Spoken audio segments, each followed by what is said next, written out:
আসসালামু আলাইকুম। প্রতিদিনের রান্নার আরও একটি রেসিপি নিয়ে হাজির হয়ে গেলাম।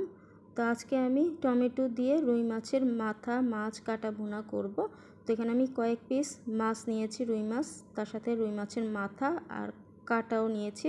তো মাছ মাথা কাটাটাকে ভালো করে ধুয়ে পানি ঝরিয়ে রেখেছি। তো এবার চুলায় একটা প্যান বসিয়ে তাতে তেল গরম করে নিয়েছি। এরপর এর মধ্যে পেঁয়াজ কুচি দিয়ে দিয়েছি আর সাথে 2টা তেজপাতা ছিঁড়ে দিয়ে দিলাম।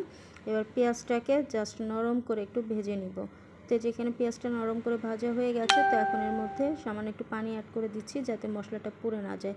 তো এখন বাকি মশলাগুলো অ্যাড করে দিচ্ছি। তো প্রথমে এখানে দিয়ে দিলাম আদা রসুন বাটা, দিয়ে দিচ্ছি এখানে হলুদ গুঁড়া, মরিচ গুঁড়া। তো আমরা আমাদের যতটুকু মাছ রান্না করব তো সেই অনুপাতে এখানে মশলাটা অ্যাড করে দিচ্ছি। তো এর সাথে আমি ভাজা জিরা গুঁড়াও অ্যাড করে দিয়েছি।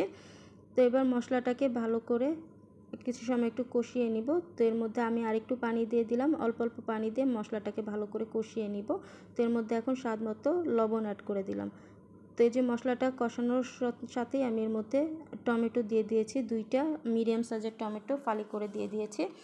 তো মশলা কষানোর সাথে যদি টমেটোটা অ্যাড করা হয় তো টমেটোটা গলে যায়, তো সেক্ষেত্রে কিন্তু এই মাছের তরকারিটা খেতে আরও বেশি ভালো লাগে। তো এই যে আমার যখন মশলাটা ভালো করে কষানো হয়ে যাবে, তো তখন আমি এর মধ্যে রুই মাছগুলোকে দিয়ে দিচ্ছি। এবার মাছটাকে এই মশলাটার সাথে ভালো করে কিছু সময় একটু নেড়েচেড়ে কষিয়ে নিব। তো সব কিছু খুব ভালো মতো একটু নেড়েচেড়ে মিশিয়ে দিচ্ছি। তো এই যে আমার মাছটা কষানো হয়ে গেছে, তো এখন এর মধ্যে পানি অ্যাড করে দিচ্ছি। ঝোলের জন্য আমি এখানে একবারে পানিটা অ্যাড করে দিচ্ছি, যেহেতু এটা একটু মাখো মাখো হবে। তো এখানে আমি পানির পরিমাণটা একটু অল্প করেই দিয়েছি। তো এবার সব কিছু খুব ভালো করে একটু নেড়েচেড়ে মিশিয়ে দিলাম। তো এখানে আমার আরেকটু পানি অ্যাড করে দিলাম, দিয়ে এবার এটা বলক আসা পর্যন্ত অপেক্ষা করব। তো এই যে এই পর্যায়ে মাছটাতে বলক চলে এসেছে আর ঝোলটাও কিন্তু বেশ খানিকটা শুকিয়ে এসেছে। তো এই পর্যায়ে আমি কয়েকটি কাঁচামরিচ ফালি করে দিয়ে দিলাম। আর কাঁচামরিচটা আপনারা যতটুকু ঝাল খাবেন তো সেই অনুপাতে অ্যাড করে দিবেন। আর এর সাথে কিছু ফ্রেশ ধনেপাতা কুচি দিয়ে দিলাম। তো এবার সব কিছু খুব ভালো করে একটু নেড়ে চেড়ে মিশিয়ে দিচ্ছি।